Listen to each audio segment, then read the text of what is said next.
avant de faire des enfants, il faut que Christ, pas que vous soyez né de nouveau, hein, non, mais que Christ soit formé. Parce que quand il est formé, de la même manière que le diable, à travers l'iniquité des ancêtres, transfère des fléaux, des malédictions. Écoute, quand ton père est sorcier, ta mère est sorcière, elle a le pouvoir par les liens de sang de te transférer des dons spirituels mystiques. C'est pour ça qu'il y en a qui sont nés avec des dons de divination, des dons de voyance. Pourquoi?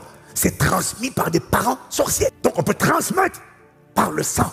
Mais quand les deux sont remplis du Saint-Esprit, aïe, il m'a dit, ils vont transmettre des ingéniosités, ils vont transmettre de l'embrasement pour Dieu. Alors c'est comme ça qu'il y a des enfants qui naissent dès son jeune âge. L'enfant aime Dieu.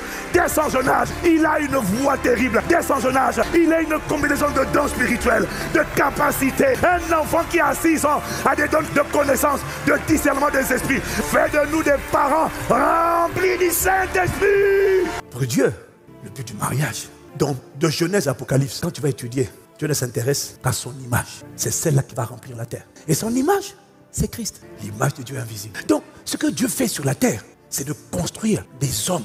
Sa priorité, c'est que la terre doit être remplie d'hommes et de femmes qui n'ont que ces caractéristiques. Ce sont les seules personnes qui vont rester sur la terre.